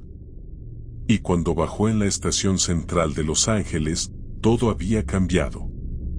En las vitrinas. En los postes. En los kioscos. Su rostro lo observaba desde cada esquina. Una mujer lo vio primero. Bajó el periódico, lo miró a los ojos. Él entendió. Miró el papel. Se reconoció. La sonrisa desapareció. Y corrió. No hacia el desierto. No hacia el bosque. Corrió hacia el interior de la ciudad. Donde estaban los callejones. Las paredes que conocía. Las sombras que lo habían protegido. Pero esta vez no era invisible. La gente lo vio. Lo señaló. Lo persiguió. Y por primera vez, el depredador fue cazado. Capítulo 3. El rostro del vacío. Corrió como un animal herido.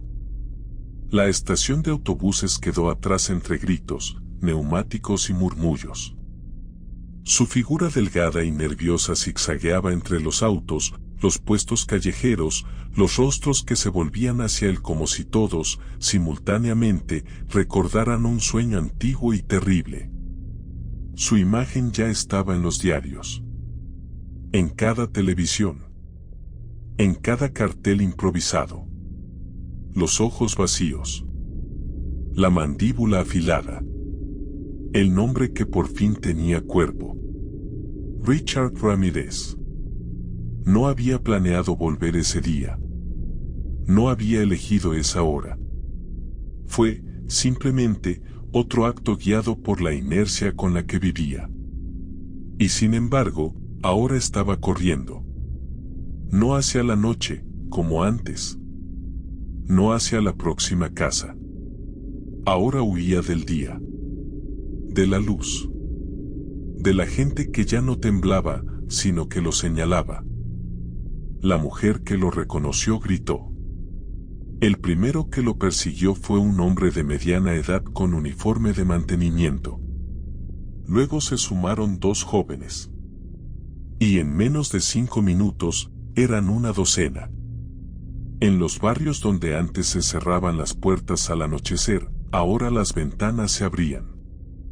Las voces se elevaban. «Es él», gritaban. «El asesino. El del diario. Atrápenlo».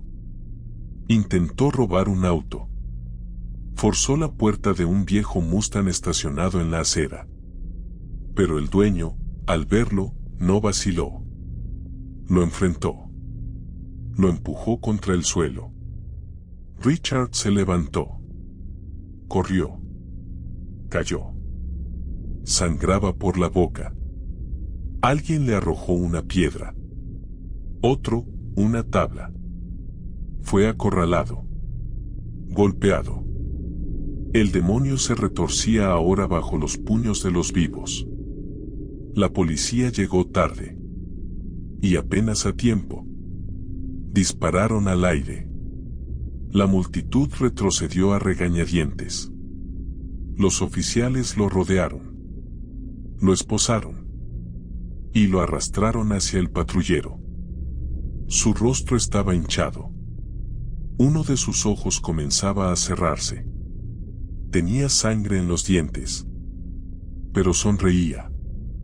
Una sonrisa lenta, torcida, como una grieta mal cerrada. No dijo nada. En la radio, la noticia interrumpió la programación regular, fue capturado. El sospechoso de los asesinatos en serie conocidos como los crímenes del acechador nocturno ha sido detenido en el este de Los Ángeles. Su nombre, Richard Ramírez. En los hogares, hubo silencio. Alivio. Lágrimas. Algunos encendieron velas. Otros cerraron los ojos. Pero nadie celebró realmente. Porque nadie entendía. Porque lo que caminó entre ellos por meses no podía reducirse a una captura. Porque aún quedaban las preguntas. Y las cicatrices. En la comisaría, el ambiente era espeso. Lo llevaron directo al cuarto de interrogatorios. Lo sentaron. Las esposas seguían puestas. Le ofrecieron agua. No la aceptó. Pidió un cigarro. Se lo dieron. El oficial que se lo encendió, un hombre robusto, de rostro endurecido por años de servicio, notó que sus dedos no temblaban. No por nervios. No por rabia. Eran manos acostumbradas a la espera. ¿Sabes por qué estás acá?, le preguntaron. Él no respondió. Solo fumó. El humo subía recto, como si el aire no osara moverse a su alrededor. Otro oficial entró. Colocó sobre la mesa un sobre con fotografías. Escenas. Cuerpos. Casas. Espacios marcados. Cada una de esas imágenes era una historia inconclusa. Cada una ausencia. Richard no las miró. ¿Querés hablar? Nada. Silencio. Lo interrogaron durante horas. Cambiaron de tono. Pasaron del protocolo amable a la confrontación directa. Leyeron los cargos. Enumeraron los nombres. Le dijeron que no había forma de escapar de la pena de muerte. ¿Tenés algo que decir por vos? Richard levantó la vista. Sonrió. Y con voz ronca, respondió. La muerte me sigue desde que tengo memoria. Los agentes se miraron entre sí. Uno tomó nota. Otro apagó la grabadora. ¿Por qué lo hiciste? No lo hice yo. Ah, ¿no? Él lo hizo. A través mío. ¿Quién? El que estaba antes que el principio. El silencio volvió a llenar la habitación. No era resistencia. No era estrategia. Era algo más primitivo. Como si Richard ya no viviera en este plano. Como si solo bajara, de vez en cuando, a responder. Lo trasladaron a una celda aislada. Las autoridades no querían arriesgarse. Los medios estaban apostados afuera. Los helicópteros sobrevolaban el edificio. Los canales transmitían en directo. Las imágenes de Richard siendo empujado por los oficiales, con el rostro ensangrentado, se repetían en bucle. Pero dentro de la celda, había calma. Se sentó en el suelo. Se apoyó contra la pared. Cerró los ojos. Los guardias lo observaron desde la cámara de seguridad. Durante horas, no se movió. Pero murmuraba. Nadie entendía las palabras. Luego escribió algo en el muro, usando ceniza de cigarrillo mezclada con saliva. Volveré. La palabra quedó allí. Nadie la borró.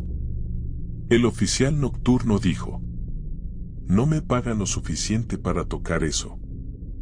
Esa misma noche, en otro punto de la ciudad, una niña de 7 años se despertó gritando. Dijo que había soñado con un hombre de ojos vacíos que la observaba desde la esquina de su cuarto. Su madre, sin saber aún lo que había pasado, encendió el televisor.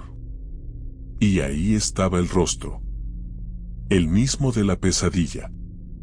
La noticia se esparció como fuego. Y sin embargo, aún faltaba lo más difícil, probarlo. El rostro de Richard Ramírez se volvió omnipresente. Los noticieros abrían con él. Las portadas repetían su imagen en tonos monocromos. Los programas de la noche debatían su mirada, su infancia, su rastro.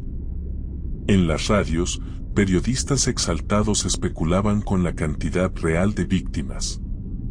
Algunos hablaban de 13. Otros, de 30. Nadie sabía con certeza. Las autoridades no confirmaban cifras. El número, en realidad, era lo de menos. Lo insoportable era la presencia. Porque Richard no solo había asesinado. Había dejado un eco. Durante semanas, la ciudad no respiró con normalidad. Se había capturado al hombre, sí. pero el miedo seguía flotando. Como si al arrancarlo de las calles, algo invisible se hubiera desatado. Como si su prisión hubiera roto otra celda más profunda. Mientras tanto, en los pasillos del complejo judicial, se discutía un dilema fundamental: ¿cómo se juzga a alguien que no niega lo hecho, pero tampoco se reconoce como autor? Los primeros días en custodia fueron en aislamiento total. Richard no hablaba con otros reclusos.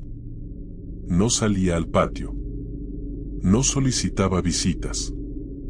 Sus únicas interacciones eran con los oficiales que lo transportaban de un lado a otro, a las entrevistas preliminares, a las consultas médicas, a las evaluaciones psiquiátricas. Nunca resistió. Nunca pidió nada. Solo caminaba. En silencio. Un psiquiatra del Estado, encargado de su primer perfil psicológico, escribió en su informe confidencial: Ramírez no presenta signos clásicos de psicosis. No hay desconexión total con la realidad. Sin embargo, su sistema de creencias no responde a ninguna estructura tradicional de delirio. Parece moverse dentro de una lógica personal, simbólica, autosuficiente. No cuestiona sus acciones porque no las interpreta como tales. Se ve a sí mismo como instrumento. Durante una entrevista grabada, el doctor le preguntó: ¿sentís culpa? Richard respondió: ¿vos sentís culpa cuando respirás? No. Entonces estamos iguales. Los psiquiatras no sabían cómo encasillarlo. No era un paranoico. No era esquizofrénico. No era un megalómano clásico. Era otra cosa. Uno de los médicos más jóvenes, en un gesto poco habitual, consultó a un antropólogo cultural. Le mostró los dibujos, las frases, los símbolos. El académico, luego de estudiarlos durante días, dijo: esto no es un trastorno. Es un sistema. Un lenguaje. Una forma arcaica de religiosidad. Como los místicos extremos. Solo que él lo llevó al cuerpo. Al crimen como acto de consagración. Mientras los expertos discutían, la fiscalía preparaba su caso. No sería sencillo. Había muchas pruebas. Pero también muchos cabos sueltos. Las escenas no siempre coincidían. Las víctimas eran diversas. Los métodos, cambiantes. Y, sobre todo, la magnitud del horror era difícil de traducir en términos legales. A nivel penitenciario, su presencia comenzó a generar disturbios. Algunos reclusos querían atacarlo. Otros querían verlo. Otros, simplemente, lo evitaban. Decían que su celda olía diferente. Que había un frío que no coincidía con el resto del módulo. Un guardia dijo que los perros de la unidad canina se negaban a pasar por su pasillo. Otro juró que lo escuchó reír solo a las 3:33 de la madrugada. En una ocasión, un recluso que había intercambiado algunas frases con él apareció con cortes en los brazos. Declaró que no recordaba habérselos hecho. Que soñó con una figura parada sobre su pecho, repitiendo la palabra obedece mientras le mostraba un cuchillo. La prisión no emitió comunicado. Solo reforzó la seguridad. Y afuera, la obsesión crecía. Las cartas comenzaban a llegar por decenas. Luego cientos. Algunas con insultos. Otras con súplicas. Pero la mayoría, con admiración. Mujeres jóvenes. Universitarias. Amas de casa. Enfermeras. Escritoras. Le declaraban amor. Le ofrecían compañía. Una le envió una cadena con su nombre. Otra, una carta de 15 páginas donde se autodeclaraba su esposa espiritual. Él no las respondía. Al menos no todas. Pero a una, sí. Su nombre era Doreen. Se escribieron durante meses. Ella comenzó a aparecer en la prensa como la prometida del acechador nocturno. Defendía su inocencia. Afirmaba que la evidencia estaba manipulada. Decía que él era un alma vieja, incomprendida, perseguida por el sistema. Richard no desmentía. Tampoco afirmaba. Solo le respondía. En una de sus cartas, escribió: "No hay mentira en mí. Solo espejo". Los fiscales intentaron usar su extraño comportamiento como indicio de desequilibrio. Pero se encontraron con algo aún más difícil de combatir: su lucidez intermitente. Porque Richard podía pasar de horas de silencio y frases crípticas a momentos de argumentación clara, precisa, casi jurídica. En una audiencia, corrigió a su abogado sobre una fecha. En otra, pidió ver una carpeta de pruebas. El juicio se preparaba. Los periodistas se apostaban en la entrada del tribunal semanas antes. Las cámaras estaban listas. La opinión pública estaba dividida entre el deseo de justicia y la fascinación morbosa por el mito. Porque eso era Richard Ramirez en ese punto, un mito atrapado en un cuerpo real. Y ese mito estaba a punto de ser diseccionado en público. El juicio comenzó como un espectáculo. El edificio judicial de Los Ángeles amaneció rodeado de móviles de televisión, fotógrafos y curiosos. Las cámaras enfocaban la entrada principal sin descanso, como si esperaran que de un momento a otro saliera no un hombre, sino un demonio. Las filas para entrar como espectador comenzaban antes del amanecer. Algunos llevaban pancartas. Otros, Biblias. Una mujer sostenía una cruz de madera con el nombre de su hermana pintado en rojo. Otra lloraba en silencio frente al portón cerrado. Dentro del tribunal, el aire era denso. No por calor, ni por nervios. Era algo más primitivo. Una sensación antigua. Como si los muros supieran que ese día no iban a presenciar justicia, sino algo que no sabían nombrar. El acusado fue escoltado por 6 oficiales. Vestía de negro. Pantalones oscuros. Camisa abotonada hasta el cuello. Cabello largo, desordenado. Y en la palma izquierda, dibujado con tinta negra, un pentagrama. Al verlo, el murmullo fue inmediato. Algunos se persignaron. Otros bajaron la cabeza. Los flashes de las cámaras crepitaron como fuegos artificiales. Él caminó con calma, sin mirar a nadie. Se sentó. Alzó la mano izquierda y la mostró al público. No sonrió. Solo susurró, lo suficientemente alto como para que se registrara: Hal Satán. El juez golpeó la mesa. Orden en la sala. Pero el ambiente ya se había fracturado. La fiscalía comenzó su presentación con crudeza. Imágenes. Tiempos. Escenarios. Detalles. La voz del fiscal, firme, describía cada caso con la precisión de quien no quiere dejar margen para el misterio. Cada frase era una piedra más sobre la imagen del acusado. Cada nombre leído era una ausencia encarnada en lágrimas. Pero Richard no pestañeaba. A veces bajaba la vista. A veces dibujaba sobre una hoja. Nadie sabía qué. Su abogado no intervenía mucho. Sabía que era imposible defenderlo por completo. Su estrategia se basaría en lo que muchos ya consideraban: trastorno mental, historial familiar, abuso, disociación.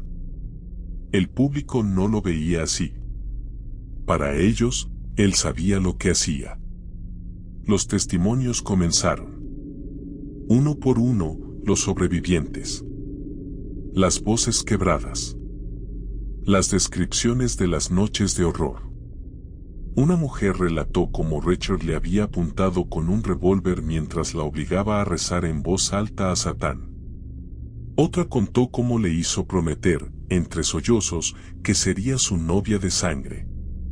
Un joven, que había perdido a sus padres, se paró frente al estrado y dijo: «Le miré los ojos, y juro que no vi a un humano ahí».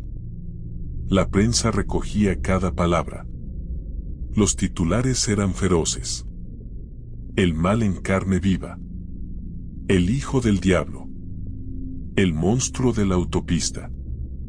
La gente comenzaba a formar una imagen fija de Richard Ramirez. No como un asesino, sino como una encarnación del abismo. Las iglesias organizaban cadenas de oración. Las estaciones de radio cristianas transmitían exorcismos simbólicos. En los recreos escolares, los niños se preguntaban si Richard podía aparecer en sus sueños. Él lo sabía. Y lo disfrutaba. En uno de los recesos, se giró hacia el público. Escaneó la sala. Se detuvo en una mujer. La miró.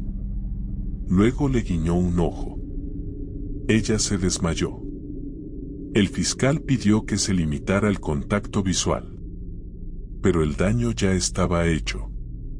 Los jurados, pese a las instrucciones, no podían evitar sentir lo que muchos no querían nombrar: miedo. No por su historial, sino por su presencia. Algo se movía en torno a él. Algo que no se veía, pero se sentía.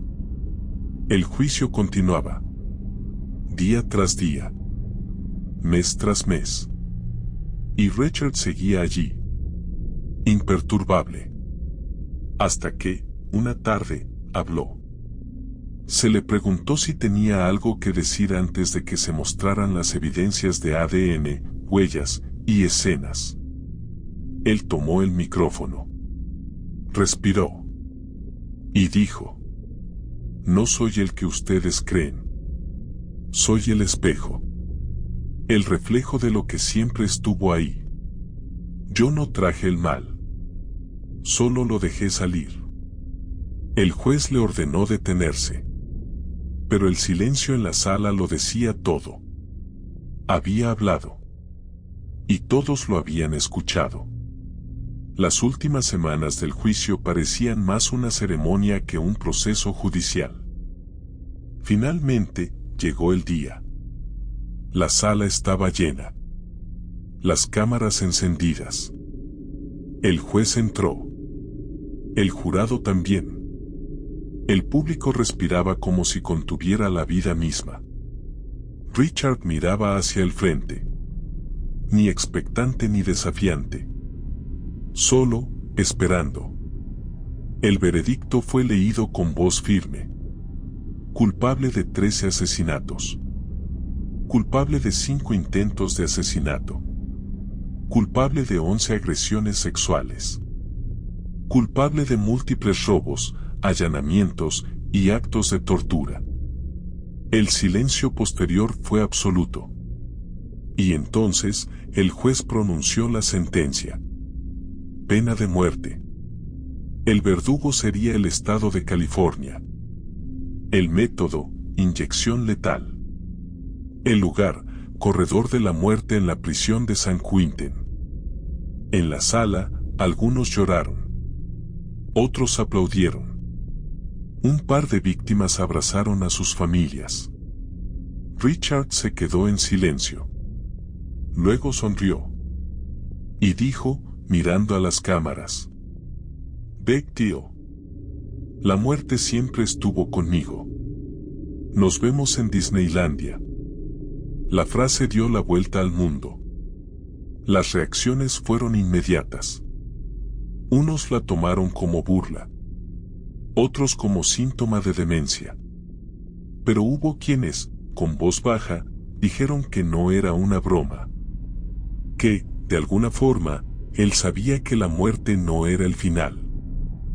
Doreen, su prometida, declaró a la prensa: "Lo amo. Lo seguiré amando. Él no es culpable. El mundo nunca quiso entenderlo. La sociedad, sin embargo, necesitaba cerrar la herida. Y así, lo encerraron". Richard fue trasladado a San Quentin días después. El trayecto fue secreto. No querían interferencias. En el camino, no habló. Solo miró por la ventana. El cielo estaba gris. La carretera mojada. En un momento, uno de los custodios le preguntó: ¿alguna última palabra? Richard lo miró y dijo: esto no es el final. Solo el cambio de forma. Cuando bajó del vehículo, los guardias del penal lo esperaban.